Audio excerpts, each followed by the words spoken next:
You're listening to the Nightlight Radio Network. This is Dr. Zohara Hieronimus, co-host of 21st Century Radio. And we essentially want the animals to perform for us, just like they do on a video, just like they do in the Nature Channel. That are out, people put out flower pots and planters, and there are bees and butterflies there, just like out in the woods and in the meadows.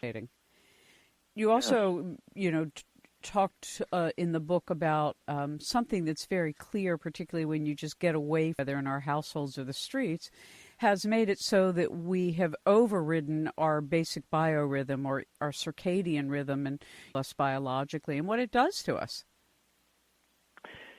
Yeah, it's tremendous.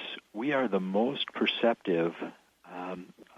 We're waking up at a time that is out of sync with our circadian rhythms, which are our natural rhythms of activity and rest.